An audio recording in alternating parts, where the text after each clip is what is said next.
জ্ঞাপন করা যাচ্ছে।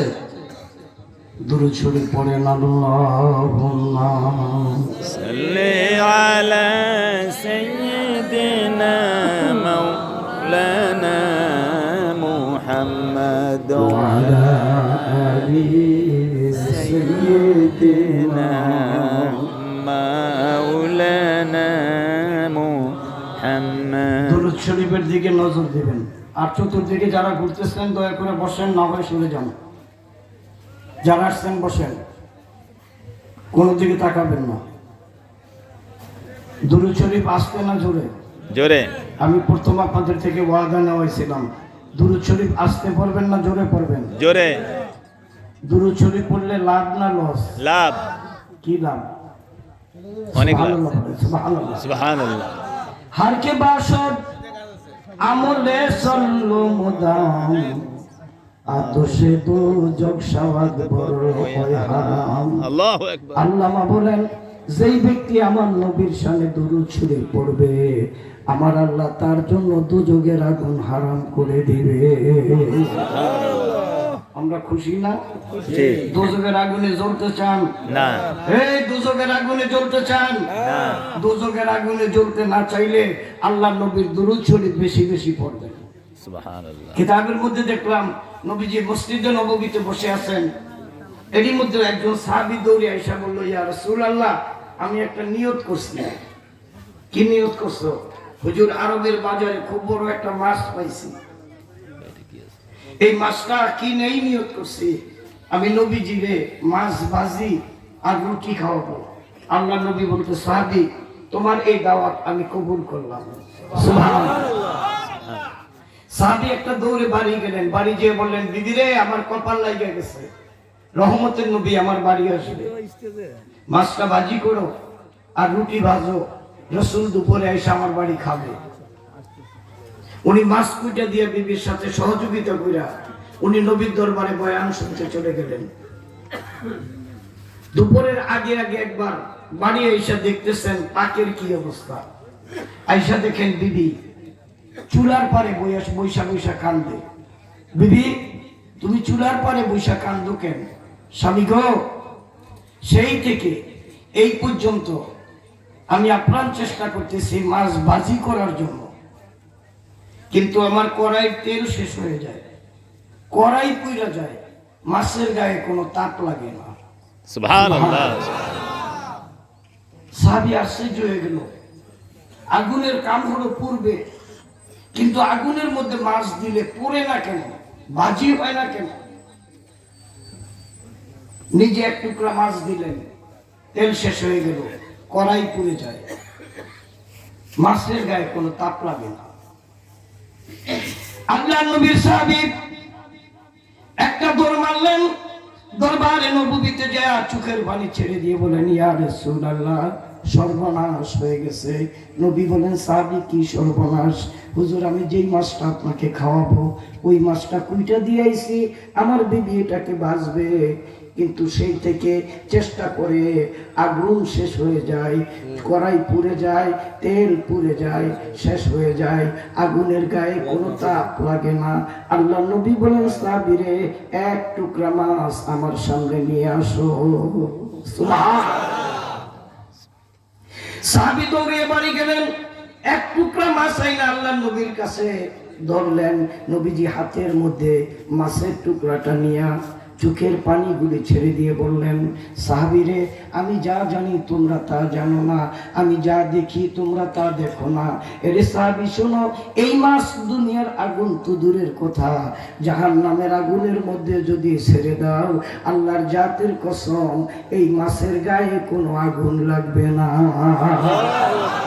সাহাবীরা দেখে বলে, ইয়া রাসূলুল্লাহ, এই মাছের গায়ে কেন আগুন লাগবে না? নবীজি ডেকে বলেন, সাহাবীরে, আমার সাহাবী, কোন এক সাহাবী নদীর কিনারে বৈশা আমি নবীর শানে দুরূদ শরীফ পড়ছিল, এই মাছটা নদীর কিনার দিয়ে গেছে, যখন আমার দুরূদ শরীফ শুনছে, সাহাবীর মুখে সাহাবীর জবানে জবান মিলাইয়া এই মাছটাও আমি নবীর উপরে দুরূদ শরীফ পড়ছে। আমি নবীর উপরে দুরূদ শরীফ পড়ার কারণে আমার আল্লাহ অর্ডার দিয়ে দিছে এই মাস দুনিয়ার আগুন তো দূরের কথা, জাহান্নামের আগুনও জ্বলবে না।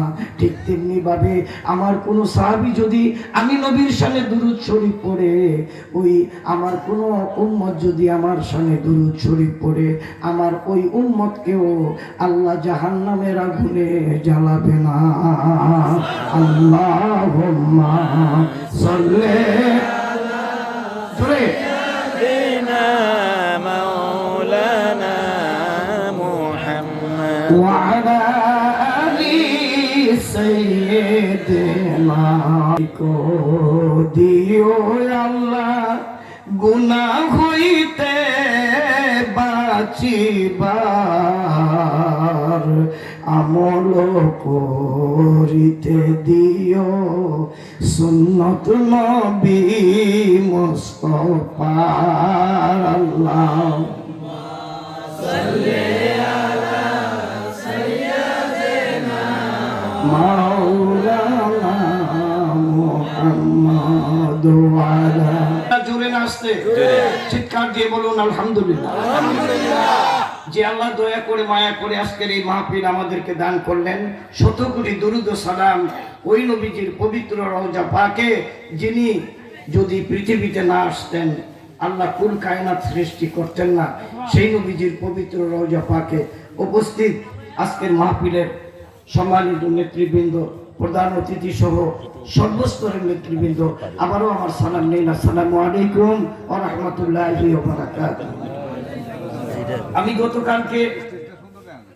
গতকালকে আপনাদের মাঝে যারা ছিলেন তাদের মাঝে আমি বয়ান করছিলাম, লা তা'বুদুনা ইল্লাল্লাহ, আল্লাহ ছাড়া কারো ইবাদত করা যাবে না। জোরে বলতে হবে না। আল্লাহ ছাড়া কারো ইবাদত করা যাবে না। আই মিন আপনি যত আমল করবেন সবচেয়ে বড় আমল হলো নামাজ। সবচাইতে বড় আমল হলো আল্লাহর আর বান্দার সাথে মিলনের জন্য, আল্লাহ এবং বান্দার দিদারের জন্য সবচাইতে বড় হাতিয়ার হলো নামাজ। একটু জোরে বলতে হবে নামাজ। যার নামাজ আছে তার দিন আছে, যার নামাজ আছে তার ধর্ম আছে, যার নামাজ নাই তার কিছুই নেই। একমত? ঠিক কি বলেন? একমত? একমত। তাইলে আমরা 5 ওয়াক্ত নামাজ পড়বো না ছাড়বো? পড়বো। জোরে বলেন, পড়বো না ছাড়বো? এই মাহফিল দেওয়ার উদ্দেশ্যই হলো আমরা যাতে হকের পথে আইসা পড়ি, ঠিক কি না? 2 নম্বর, আমি কালকে 5টি সাবজেক্টের উপরে কথা বলবো এই নিয়ত করে বসছিলাম, কিন্তু অনেক রাত হয়ে গেছে বিদায় একটা সাবজেক্টের উপরেই কথা বলছিলাম, নামাজের পরে। নামাজের পরপর যেটা ইবাদত, যেটা আপনার আমার করণীয় কর্তব্য, সেটা হচ্ছে ওয়াবিল ওয়ালিদাইনি ইহসানা। মসজিদের প্রথম কাতারের ভিতরে নামাজ পড়তে পড়তে কপাল দোলা করে বলেছে, এলাকায় নেতৃত্ব দিতেছে, হজ বছরে বছরে করতেছে, কিন্তু এমনও ঘর পাওয়া যায় মা নিস্তালায় স্টেজের ভিতরে মায়ের ছোট্ট একটা চৌকির মধ্যে রাইখা দিছে। ঠিক আছে না নাই? জোরে বলেন, আছে না নাই? মা, আমি সেদিন দেখলাম বাংলাদেশের একজন মন্ত্রী, এত বড় লার্নেড ব্যক্তিত্ব, তার ঠিকানা হইল শেষ বয়সে বৃদ্ধাশ্রমে। আল্লাহু আকবার। আজকে আমাদের সমাজে দেখা যায় ছেলেরা বিয়ে করার পরে মা বাবার আপন থাকে না। আমি সমাজের সকলকে অনুরোধ করে বলবো, আপনি যদি 1000 বছরও নামাজ পড়েন, একটু আগে বলছিলাম নামাজের গুরুত্ব, এই নামাজ যদি কাবার ঘরের সামনেও পড়েন আর আপনার মা যদি করে কান্না করে, আপনার সকল ইবাদত বিনষ্ট হয়ে যাবে, আপনার কোনো ইবাদত আল্লাহর দরবারে কবুল হবে না।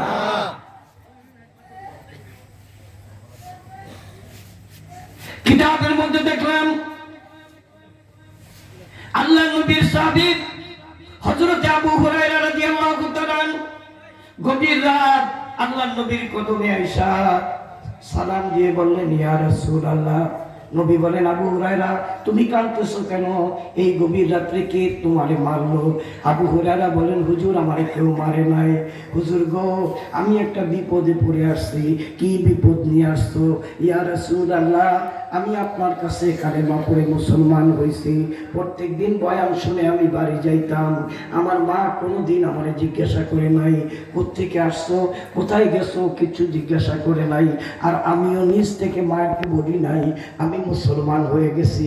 মা আমার কাফের, আমি মুসলমান।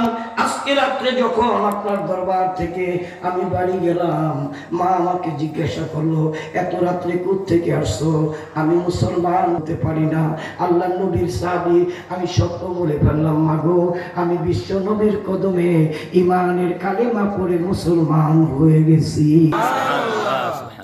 ইয়া রাসূলুল্লাহ, আমার মা কাফের, আমি যেই মুসলমান হয়েছি কথাটা বলতে বাকি, মুহূর্তের মধ্যে মা তেরে বেগুনে রাগ হয়ে গেল। মা আমাকে বলল, কার পারমিশন নিয়া মোহাম্মদের কাছে কালেমা পড়তে গেলি? তুই কি জানো না মোহাম্মদ বাপদাদার ধর্ম চেঞ্জ কইরা নিজস্ব একটা ধর্ম মানুষের মধ্যে বিতরণ করতেছে, মানুষকে গ্রহণ করাইতেছে, এটা পাপের কাজ। এদিকে তুই কেন গেলি? আমাদের বাপদাদার ধর্ম ছেড়ে দিলি কেন? আমি বললাম, মা মোহাম্মদ সাল্লাল্লাহু আলাইহি ওয়াসাল্লাম কোনো খারাপ মানুষ না, কোনো খারাপ ধর্ম তিনি প্রচার করেন না। তিনি একত্ববাদের উপরে মানুষকে উঠাইতেছেন। ও মা, মাগো, আল্লাহর নবীর কদমে আমি সুন্দর ইসলামের সুশীতল ছায়ার তলে আইসা ইমানের কালেমা পড়ে মুসলমান হয়েছি। মা এই কথা শোনার সাথে সাথে আমাকে বলল, ঘর থেকে বের হয়ে যা। যদি তুই মোহাম্মদের কলেমা পড়ো, ওই ধর্মে থাকো, আমার ধর্মে থাকতে পারবি না। আর যদি আমার কথা শোনো, মোহাম্মদের বাড়ি যাইতে পারবি না। ইয়া রাসূলুল্লাহ, এই কথা শুনি না আমি কেঁদে দিয়ে বললাম, মাগো দুনিয়ার সব ছাড়তে পারি মা, বিশ্ব নবীর কদম আমি ছাড়তে পারি না। মা আমার কথাটা শুনতে বাকি, মা এই কথা বলতে বাকি। আমি ডাক দিয়ে বললাম, মা সব আমি ছেড়ে দিব। মা বললে, যদি ছেড়েই দিবি ঘর থেকে বের হয়ে যা। আমি বললাম, মা আমি চলে যাব বিশ্ব নবীর দরবারে। আমার এই কথা বলে মা ঘরের দরজাটা লাগিয়ে দিলেন, ধাক্কা দিয়ে ঘর থেকে বের করে দিলেন।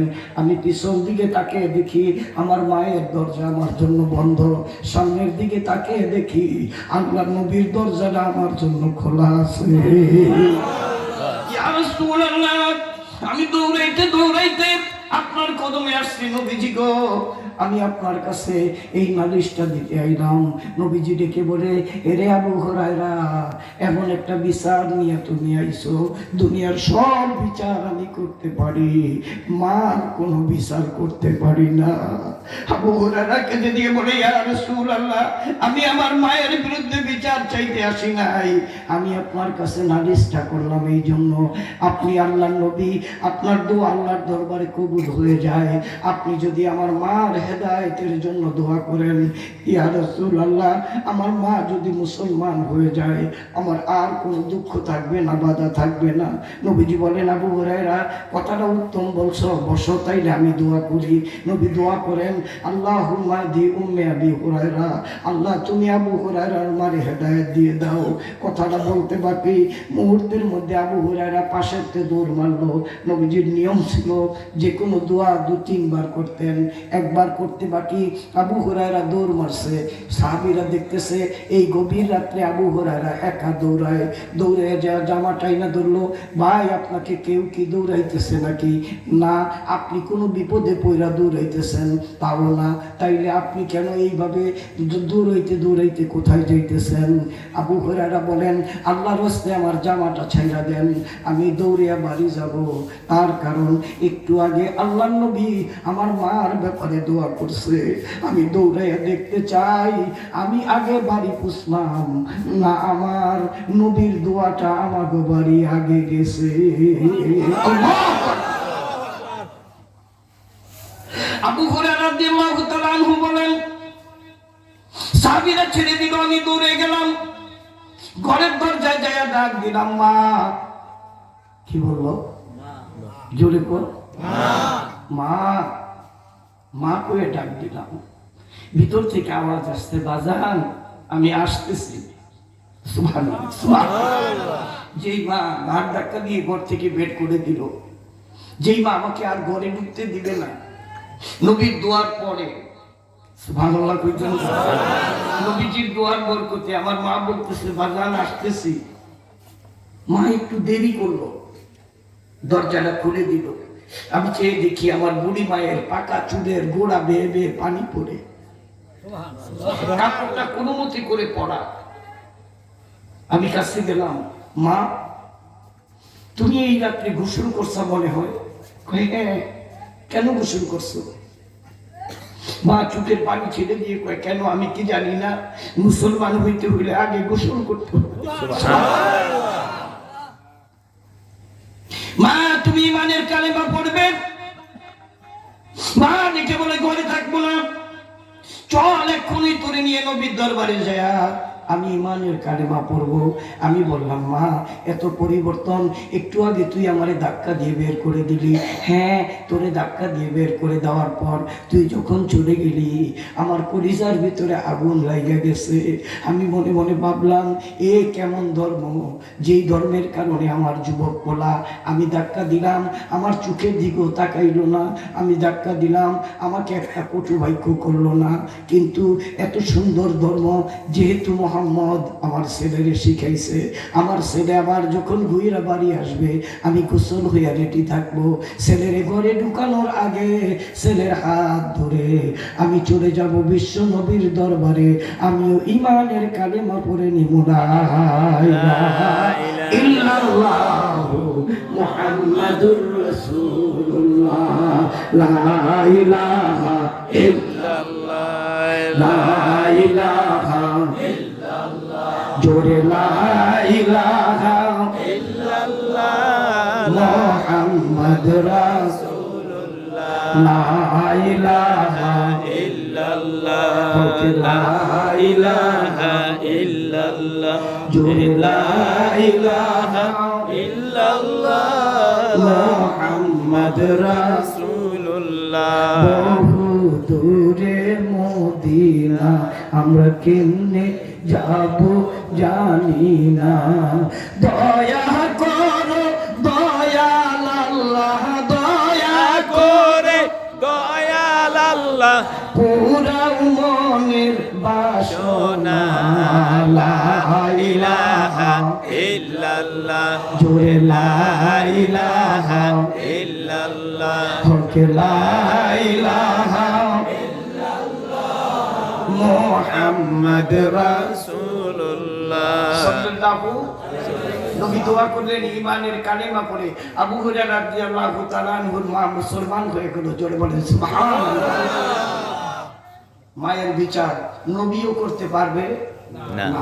মা এমন একটা ব্যাপার, এই জায়গাটা এতটাই সেনসিটিভ, এই জায়গাটা এমনই সম্মানের জায়গা, এখানে আপনার আল্লাহও আপনাকে মাফ করবে না যদি মা বাবার সাথে আপনি বেয়াদবি করেন। ঠিক।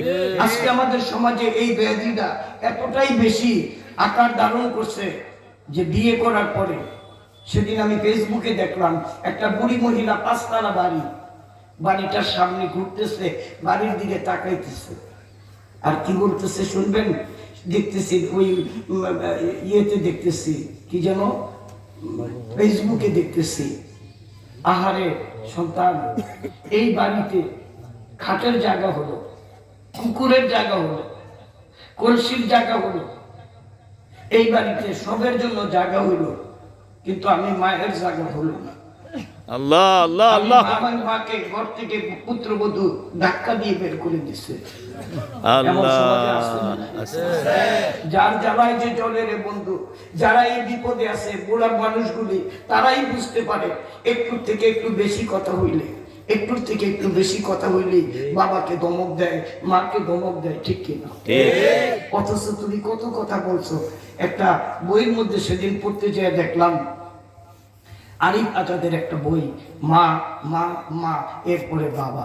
বইটা দেখে 3 বার মা 1 বার বাবা। দেখি বইটাই কি, দেখি এটার মধ্যে অনেকগুলি বাবা মার খেদমতের উপরে লেখা একটা বই। ওই বইটার একটা জায়গায় দেখলাম ছেলে কে বড় কষ্ট করে বাবা মানুষ করলো, একদিন জিজ্ঞাসা করে, বাবা তুমি আমারে কেমন ভালোবাসো? কয়, আব্বু তোমার জন্য জীবন দিয়ে দিব। একদিন বাবা পরীক্ষা করার জন্য বলল, বাবা আমি কিছু আপেল খাইতে মন চাই, আমি কিছু আপেল খাইতে মন চাই। ছেলে এক ঝুড়ি আপেল নিয়ে আসলো। বাবা বলতেছে, আমি এখানে খাবো না। কই খাইবা? ওই যে পাহাড় দেখো, পাহাড়ের উপরে খাবো। বাবাকে দূরে দূরে পাহাড়ের উপরে নিয়ে গেছে, নিয়ে বাবার সামনে আপেল রাখছে। বাবা আপেলের ঝুড়িটা ছাইরা দিছে পাহাড়ের নিচে, সব আপেলগুলি গড়িয়ে গড়িয়ে পড়ছে। আব্দুর রহমান, জি আব্বু, আপেলগুলি নিচে থেকে কুড়াই আনো। আব্বু আপেল দিলাম তোমার, তুমি পাঠিয়ে দিলা কেন? কয়, কেন না, কুড়াই আনো। 2-3 বার করার পরে বাবাকে পাহাড়ের উপরে রাইখা আব্দুর রহমান চলে যাইতেছে। কিরে, তুই না আমার জন্য জীবন দিবি? তুই না আমার জন্য জীবন দিবি? সামান্য 3-4 বার আমি আপেল নিচে বানাইলাম, করে দিবি, এতেই তুই কষ্ট পাইলি? ছোটকালে তুই কত হাজার কষ্ট আমারে দিছো। তোর হাতে আমি আপেল দিছি, তুই ছুঁড়ে মারছো, আবার তোমারে খাওয়াইছি, এরপরে তুমি খাও নাই, আবার পালাইছো। শতবার পালানোর পরও তোমারে কোলের মধ্যে লয়ে কইছি, আব্বু একটু আপেল তুমি খাইলে আমি বাবা শান্তি পাবো। আজকে আমি বাবার জন্য তোমার এই সময়টুকু হয় না, এই কষ্ট সহ্য হয় না। ছেলের নাম, ছোট্ট একটা বাচ্চার নাম শাহিন। কি নাম? শাহিন। ছোট্ট বাচ্চা। এই বাচ্চা দেখতেছে 2 তলা 3 তলা 4 তলা 5 তলা বাড়ি, উপরগুলি সব ভাড়া দিছে। 2 তলার ভিতরে মা বাবা থাকে, আর দাদু বৃদ্ধা মহিলা ওনারে নিচতলায় স্টেজের পাশে ছোট্ট একটা চৌকি কইরা দিছে। এটার মধ্যে দাদু থাকে, আর একটা বাসনের মধ্যে প্রত্যেকদিন নিজেরা খাইয়া, 2 তলার মধ্যে ডাইনিং এ খাইয়া ভাঙা মাছ, ভাঙা গোস্ত, একটু ডাল দিয়ে বুড়ির জন্য কাজের মেয়ের কাছে পাঠিয়ে দেয়। এমন আছে না নাই? দূরে কন্যা আছে না নাই?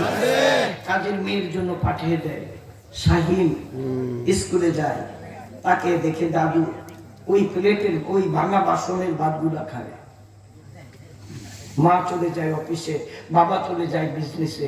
শাহিন এই ফাঁকে তরকারি আইনা, মিষ্টি আইনা, ফল আইনা দাদুরে লইয়া বইয়া খায়, আর দাদুর পুরনো দিনের গল্প শুনে। আল্লাহ, এমনি ভাবে দিন যাইতেছে, বিধাতার খেলা। দাদু মরে গেল।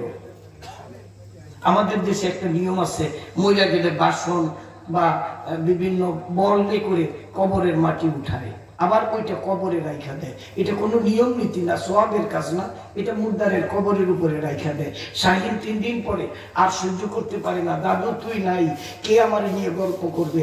এগুলা বলতে বলতে কাঁদতে কাঁদতে দাদুর কবরের সামনে যায়া দোয়া যা পারে তা করতেছে আর কাঁদতেছে। হঠাৎ করে নজর করে দেখে বাসন। বাসন বুঝেন তো, শান্তি।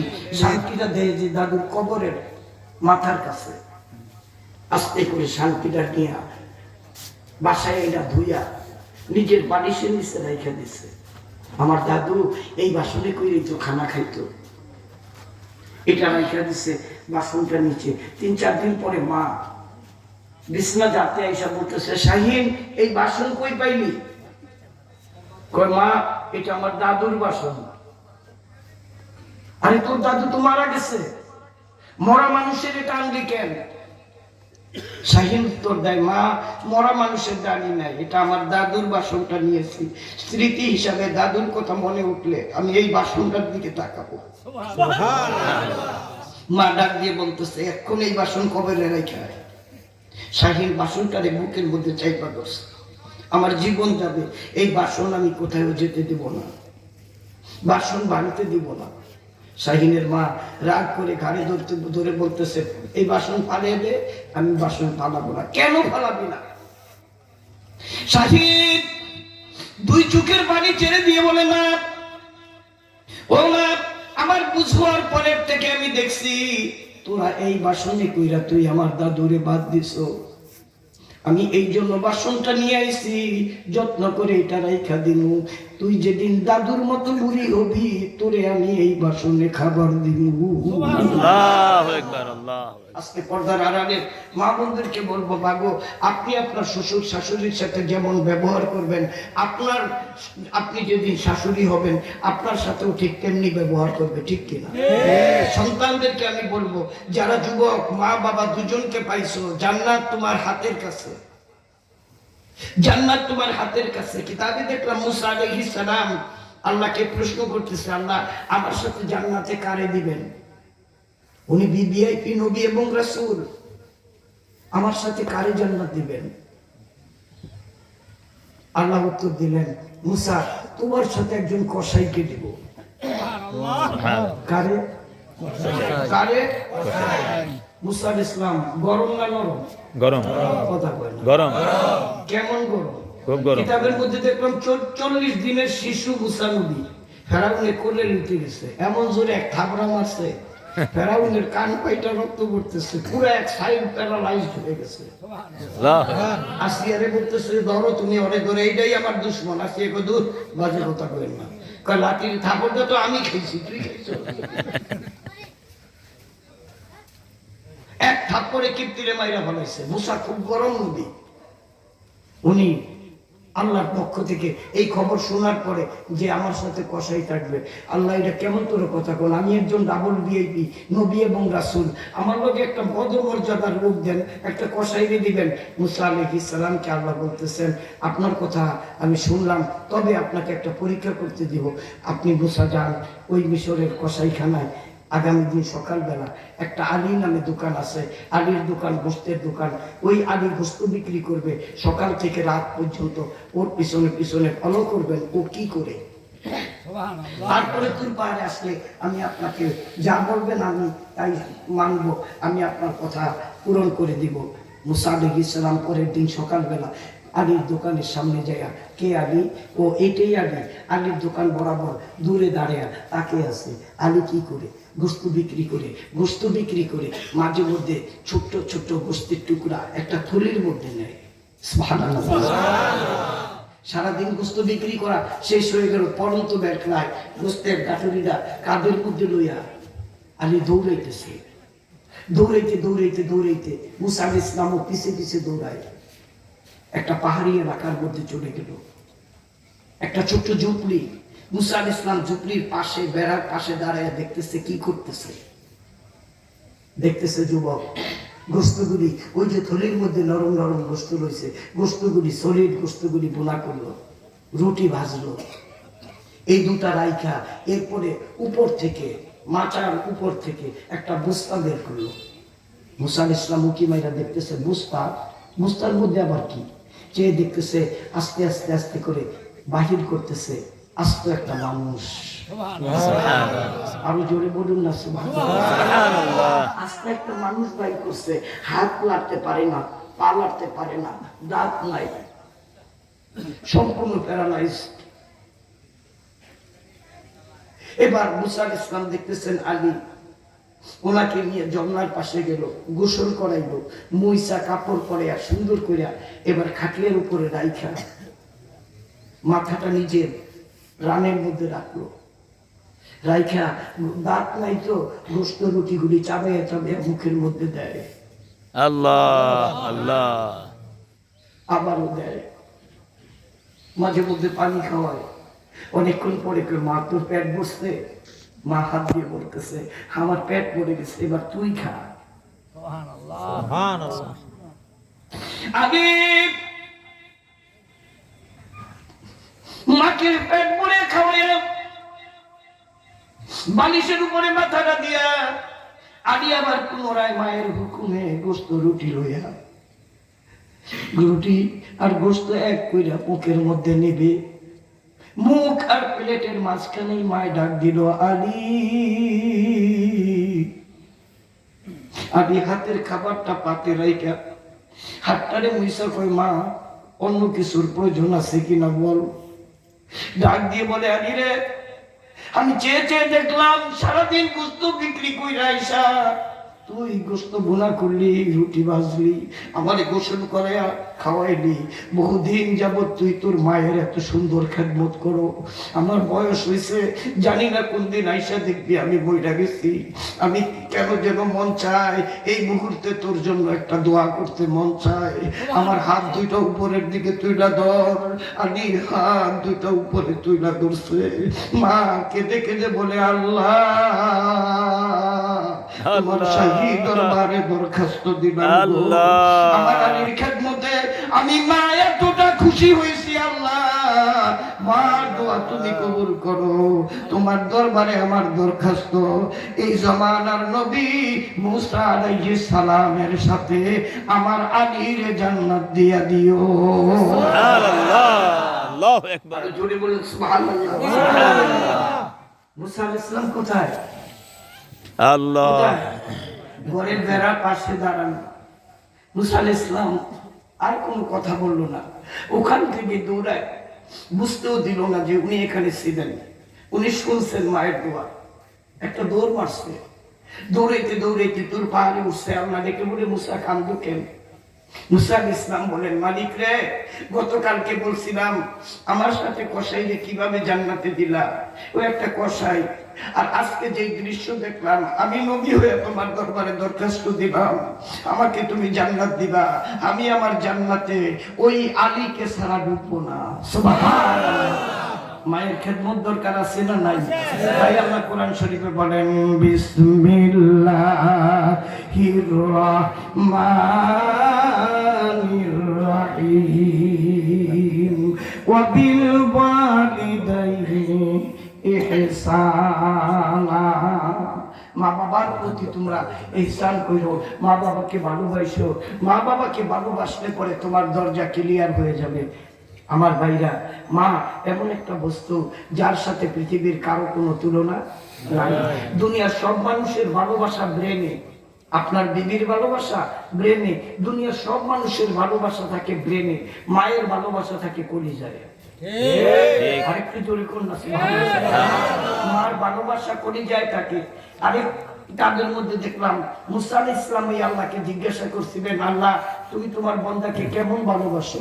আল্লাহ বললেন, মুসা এই ভালোবাসা দেখতে চাও না শুনতে চাও? আল্লাহ, ভালোবাসা কি দেখা যায়? আমি আল্লাহ যদি দেখাই, সুবহানাল্লাহ বলেন, আপনি দেখাইলে সম্ভব। মুসা আলাইহিস সালামকে আল্লাহ বললেন, আগামী দিন তুর পাহাড়ে আসার সময় এই যে সাইডের যে পাহাড়টা, তুর পাহাড়ের সাথে এই ছোট্ট পাহাড়ের উপরে উঠা, এরপরে আমার সাথে সাক্ষাৎ করো, আমি তোমার দেখিয়ে দিব আমার ভালোবাসা বন্দার প্রতি কেমন ভালোবাসা। মুসা আলাইহিস সালাম পরের দিন পাহাড়ের মধ্যে উঠলো, ওই ছোট্ট পাহাড়টার মধ্যে উঠলো, ওইটা দেখতেছে একটা যুবক হাতের ভিতরে একটা কলিজা। কি? একটা মানুষের কলিজা, চটচট করে রক্ত পড়তেছে। আর ছেলেটাই কলিজার মধ্যে জিহ্বা দিয়া চাইটা চাইটা বালি গুলি সরাইতেছে, জিহ্বা পরিষ্কার করতেছে, আর মাঝে মধ্যে চুমু খায় আর হাউমাউ করে কান্দে। মুসা আলাইহিস সালাম কাছে যেয়ে বলে, যুবক তোমার হাতের ভিতরে কলিজা, অবশ্যই এটা মানুষের কলিজা দেখা যায়। হ্যাঁ, এটা কার কলিজা? কয় আমার মার কলিজা। কার কলিজা? এটা আমার মার কলিজা। তোমার মারে কে খুন করছে? যুবক চোখের পানি ছেড়ে দিয়ে বলেন, নবী গো, আমার মাকে আর কেউ জবা করে নাই, আমি হতভাগা, আমি আমার মায়ের জব করছি। এই কলিজা কি করবা? এই কলিজা কই পাইলা? মাকে আমি জব করছি কেন হুজুর? আমি ওই যে পাহাড়টা দেখেন, ওই পাহাড়ের মধ্যে একটা মেয়ে আমার সাথে প্রেম করছে, আমিও প্রেম করছি। মেয়ে শর্ত দিছে, আমার মা আর কলিজা যদি নিয়ে দিতে পারি, ওই মেয়েটা আমারে বিয়ে করব। আমি প্রেমে অন্ধ হয়ে বাড়ি গেলাম, বাড়ি যেয়ে দেখি আমার মা ঘুমিয়ে রয়েছে। এই সুযোগে দাঁড়ানো ছুরি দিয়ে আমার মাকে আমি জবা করছি। বুকটা ফাইরা এই চায়া দেখেন, এটা আমার মার কলিজা নিয়া প্রেমিকার বাড়ির দিকে রওনা দিছি। কিন্তু হুজুর গো, আমার কান্নার কারণ একটু শুনেন। কি কেন তুমি কাঁদতেছো? হুজুর, যেই মারে নিজ হাতে জবা করলাম, বুক ফাইরা কলিজা বাইর করলাম, এই কলিজাটা লইয়া প্রেমিকার বাড়িতে রওনা দিলাম। এখন কান্নার কারণ হুজুর, আমি এই পাহাড়ে উঠার সময় এই পাথরটার সাথে কাটা পাথরের লগে হোঁচট খাইয়া পইরা গেছি। আমি যেই পইরা যাইয়া মাগো কইয়া উঠছি, সন্তান ব্যথা পাইলে মাগো বাবা গো কয়, ঠিক কিনা? আমি যখন মাগো কইয়া উঠছি, খোদার কসম করে বলি নবী গো, আমি স্পষ্ট শুনতে পাইলাম আমার হাতের থেকে কলিজাটা পড়ে গেছে। ওই কলিজার ভিতর থেকে আওয়াজ আইছে, বাবা তুমি ব্যথা পাইছো নি? হুজুর, আমি আশ্চর্য হয়ে গেলাম। যেই বাইরে আমি নিজে জমা করলাম, মার কলিজা বের করলাম। এত অত্যাচার করার পরেও আমার মায়ের কলিজার থেকে আমার জন্য এতটুকু ভালোবাসা কমে নাই। আমার প্রাণের বাইরে রে মুসা নবী বলে, তোর মতো এত বড় পাপী, এই পাপীর সামনে আমি থাকলে আমিও হালাক হয়ে যাব। মুসা দৌড়াইতে দৌড়াইতে তুর পাহাড়ে উঠলো। তুর পাহাড়ে যায়া এবার মুসা নবী হাউমাউ করে কান্দে। আল্লাহ ডেকে বলেন, মুসা কি দেখলা? আল্লাহ, এমন ঘটনা কোনোদিন দেখবো বলে আমি জানি না, এমন একটা খারাপ ঘটনা দেখলাম। ওই মায়ের কলিজার থেকে সন্তানের ভালোবাসা এত অত্যাচারের পরেও কেমনি কম না হয়। আমার আল্লাহ ডাক দিয়ে কই, মুসা রে, এটাই তোমাকে বাস্তব দেখাইলাম। আমার বান্দা কোটি কোটি গুনাহ করার পরেও, জুলুম করার পরেও আমার বান্দা আর আমার থেকে তিল পরিমাণ ভালোবাসা কমে যায় না। লা ইলাহা ইল্লাল্লাহ, জুড়ে লা ইলাহা ইল্লাল্লাহ, মুখে লা ইলাহা